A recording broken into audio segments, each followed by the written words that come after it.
girl at the mixing desk got up, Billie G, and she looked absolutely stunning. She'd lost a lot of weight recently. The papers had been filled with pictures of her on a beach holiday looking close to anorexic. But in the flesh, she seemed to glow with good health, which was, I suppose, pretty surprising given the events of the last few weeks. She was shorter in the flesh than I pictured her. Isn't it funny how that's true of virtually everyone, with the exception of John Cleese, who's simply enormous? But she had that magnetic quality that made it difficult to take your eyes off her. My mother would no doubt have commented that if God had intended you to gulp like a goldfish, he would have made you small and brainless, going round and round in ever-decreasing circles. OK, so my son's a goldfish. I can still tell you exactly what she was wearing, yet Billie G, not my mother. White Nike trainers, white ankle socks which were neatly folded down at the top, baggy grey jog pants and a white t-shirt emblazoned with Madonna across the front. One of those ones shaped like a vest with no arms and open at the neck. I could see no sign of a bra strap showing under the straps of her t-shirt, so I can even inform you that she'd probably gone commando, as you might say. She'd gained a few tattoos and a strange metal protrusions from her chin since the last photos I'd seen of her. My God, she said. I'm sure you plonkers think you have a very good reason for being in here, but this is my studio. I booked it, and I've told Mission Control that I wish to be left undisturbed. She was as used to getting her own way as the vicar. So, if you gentlemen don't mind, she said in this mocking middle-class voice, life ain't exactly a bed of roses at the moment.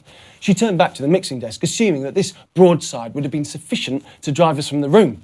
The vicar, however, is not one to flee at the height of battle. Which is exactly why I'm here, he said, his head bowed and his hands behind his back. Richard Breamore felt that I could be of some assistance. I am the vicar. Sir, you said, she replied, turning round. If she knew who he was, she wasn't letting on. How thoughtful of Richard to get a vicar to perform the last rites over my bloody career. I think it was more the resurrection that he had in mind. Fat friggin' chance, I would have to say. O ye of little faith. Jesus may be able to feed 5,000 people with just 5 fishes, but I can set the whole world singing with just 3 chords. Oh my God, a clever cleric, God spare us. I'm sure he will, the vicar went on patiently. But first, I may be able to perform a few miracles of my own. All I need is the answer to one question, which is that you singing on the internet? Well, you can piss off right out of here, right now. You come in here with your la-di-da, friend of Richard Bloody Breamore accent and accuse me of singing flatter than that. She was lost for a suitable comparison. Squashed, chapati. No one can sing that badly. You must admit, it does sound very like you. Even Punk here, who has followed your work closely for a long time, seems to be fairly convinced that it is your voice. Well, he can go fuck himself too. I tell you, nobody could sing as out of tune as that recording. Exactly what I thought, but could it not have been something like a rehearsal recording? Perhaps you were warming up with your headphones on so that you couldn't hear yourself. Even the angel Gabriel would sing out of tune in those circumstances. She thought about this for a while.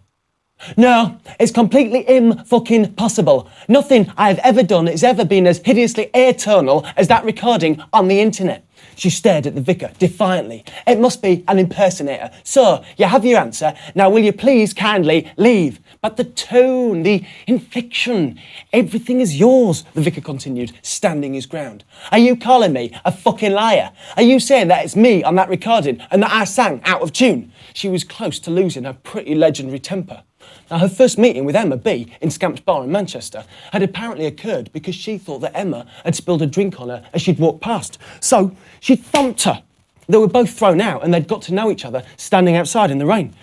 Not exactly the quiet, retiring type. I am suggesting nothing of the sort, the vicar went on. I simply said that I do not think it is the voice of an impersonator. Sir, you do think that it's my singing on the recording? I think it is undoubtedly your voice. Perhaps you had better get the fuck out of this room before I hurl something at you. Something large, like your friggin' ego. How dare you stand there and accuse me of singing like some drunken karaoke trollop? I did no such thing. I rather think you did. I can play the la-di-da barrister just as well as you. Did you or did you not say that that was my voice on the internet? I said that it was most unlikely that it is an impersonator, the vicar agreed. He appeared to be enjoying himself, as if he knew something that the rest of us didn't. Billie G, however, was reaching the end of her very short tether. She turned to her engineer, who'd been sitting silently through this whole confrontation. Ben, would you please show this idiot out? Ben was short and slight, probably in his early 20s. He had blonde hair and a goatee beard that I probably would have shaved off with embarrassment, as it was mostly bum fluff. A bouncer, he was not. I also think, the vicar continued, ignoring Ben completely, that it is most unlikely that anyone, let alone a professional singer of your standing, could sing that out of tune. Sir, you do accept it wasn't me? I thought that I made it quite clear that I am 100% sure that it was indeed you. I don't understand, she said, throwing her arms in the air in frustration. That is quite obvious. It does not seem to have occurred to you that it is quite possible that it is both your voice, as I have been saying all along, and that you have never sung the song in the least out of tune. All three of us looked at him, quite baffled. As ever, the vicar enjoyed his moment of superiority. He drew up a chair and sat in the centre of the console, with Billy G on the right and Ben on the left. We need two things to resolve this issue. Firstly, a little toy. He spun around and pointed at one of the effects on the rack between the console and the studio door, such as that one. And secondly, he looked at me and I completed his sentence for him. A pot of Earl Grey tea. That boy's not cool. He's got ears the size of diamonds, vocal cords on a twisted face, with a voice that... As he turned the dial, I felt his voice shift off key and go flat. I looked at the vicar, he was smiling. At the beginning of the next line, he span it further, and she hit the most atrociously out-of-tune note. I died that night. I completely missed the ending of two of the songs and forgot the words in most of the others. Pretty craptacular, bearing in mind that I wrote half of them. I shall go to my grave knowing that it was only the vicar's obsessive hatred of tobacco that ruined my chance of starting. That and a slight lack of talent.